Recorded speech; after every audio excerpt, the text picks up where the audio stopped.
এই লেসনে আমরা শিখব ক্যাটাগরিজ মডিউলের মাধ্যমে আমরা কিভাবে কোনো সেকশনের ক্যাটাগরি সমূহকে আমাদের ওয়েবসাইটে ডিসপ্লে করতে পারি। আমরা আমাদের টিউটোরিয়াল প্রজেক্টের দিকে একটু লক্ষ্য করে দেখব। আমাদের টিউটোরিয়াল প্রজেক্টে আমরা বর্তমানে দুটি ক্যাটাগরি দেখতে পাচ্ছি।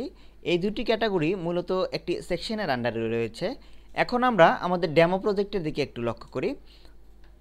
আমাদের ডেমো প্রজেক্টে আমরা 5টি ক্যাটাগরি দেখতে পাচ্ছি: others, tutorial, graphics design, web design এবং হট নিউজ এই নামে।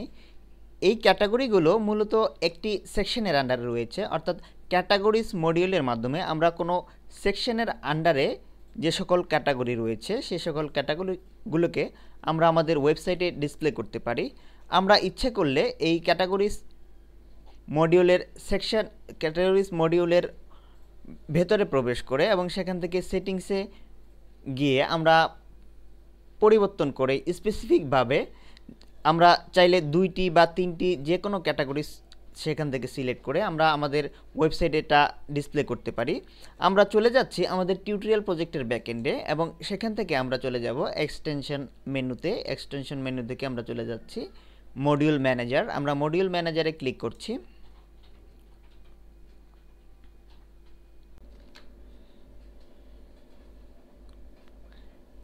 দেন এখান থেকে আমরা চলে যাব সেকেন্ড পেজে।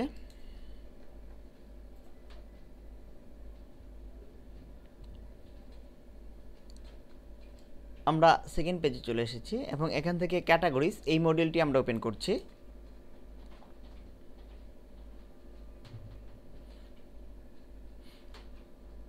এখন মডিউল প্যারামিটারস এই অংশে সেকশন, এটি একটি গুরুত্বপূর্ণ বিষয়। এখানে আমরা সেকশন সিলেক্ট করে দিতে পারি।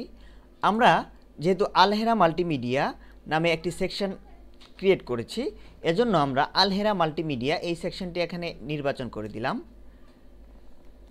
এখানে আলহেরা মাল্টিমিডিয়া এই সেকশনটি নির্বাচন করে দেওয়ার কারণে আমরা দেখতে পাবো যে আলহেরা মাল্টিমিডিয়া এই সেকশনের আন্ডারে যতগুলো ক্যাটাগরি রয়েছে সেই সকল ক্যাটাগরিগুলো আমাদের টিউটোরিয়াল প্রজেক্টে ডিসপ্লে হবে। এবং কাউন্ট এই অংশে আমরা যদি 5 বাদ দিয়ে আমরা যদি 6 দেই তাহলে আমাদের প্রজেক্টে 6টি ক্যাটাগরি ডিসপ্লে হবে। এবং এখানে যদি আমরা 3 দেই তাহলে আমরা দেখতে পাবো যে আমাদের টিউটোরিয়াল প্রজেক্টে 3টি ক্যাটাগরি ডিসপ্লে হচ্ছে। আমরা 3 দিলাম এবং সেভ বাটনে ক্লিক করছি।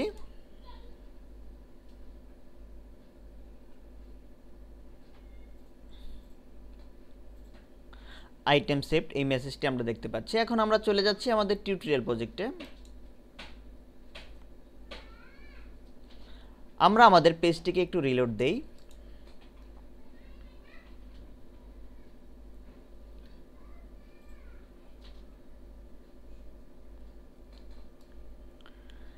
আমরা দেখতে পাচ্ছি যে ক্যাটাগরিজ মডিউলে আমরা 3টি ক্যাটাগরি ডিসপ্লে হচ্ছে: tutorial, graphic design, web design এই নামে।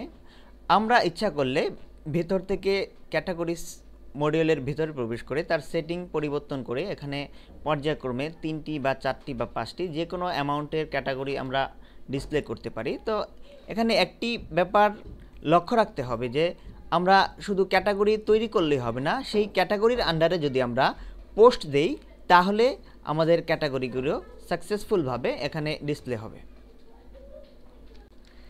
এখানে আরেকটি জিনিস লক্ষণীয় যে এখানে টিউটোরিয়াল এটি একটি ক্যাটাগরি। এই টিউটোরিয়াল ক্যাটাগরির সামনে আমরা ফার্স্ট ব্র্যাকেটের মধ্যে 1 আইটেম, গ্রাফিক্স ডিজাইন এর সামনে ফার্স্ট ব্র্যাকেটের মধ্যে 1 আইটেম এবং ওয়েব ডিজাইন এর সামনে ফার্স্ট ব্র্যাকেটের মধ্যে 1 আইটেম এই লেখাটি দেখতে পাচ্ছি। এর কারণ হচ্ছে যে টিউটোরিয়াল এটি একটি ক্যাটাগরি। এই ক্যাটাগরির আন্ডারে অর্থাৎ এই ক্যাটাগরির আন্ডারে আমরা একটি আর্টিকেল পাবলিশ করেছি এবং প্রত্যেকটি ক্যাটাগরির আন্ডারে আমরা একটি একটি করে আর্টিকেল পাবলিশ করেছি। এখানে এজন্য 1 আইটেম এই লেখাটি চলে এসেছে। আমরা যদি 2টি বা 3টি আর্টিকেল পাবলিশ করতাম তাহলে এখানে 2 আইটেম, 3 আইটেম এরকম শো করত। এখন আমরা টিউটোরিয়াল এই ক্যাটাগরিটির উপর ক্লিক করি।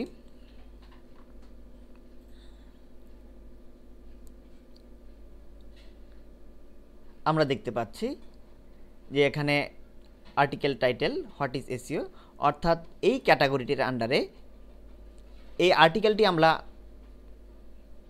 পাবলিশ করেছি, হোয়াট ইজ এসইও এই নামে। আমরা এই আর্টিকেলটির উপর ক্লিক করছি।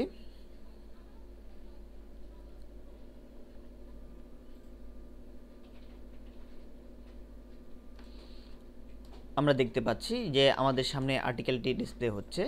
আমরা আমাদের ডেমো প্রজেক্টে ঠিক একই রেজাল্ট দেখতে পেয়েছিলাম।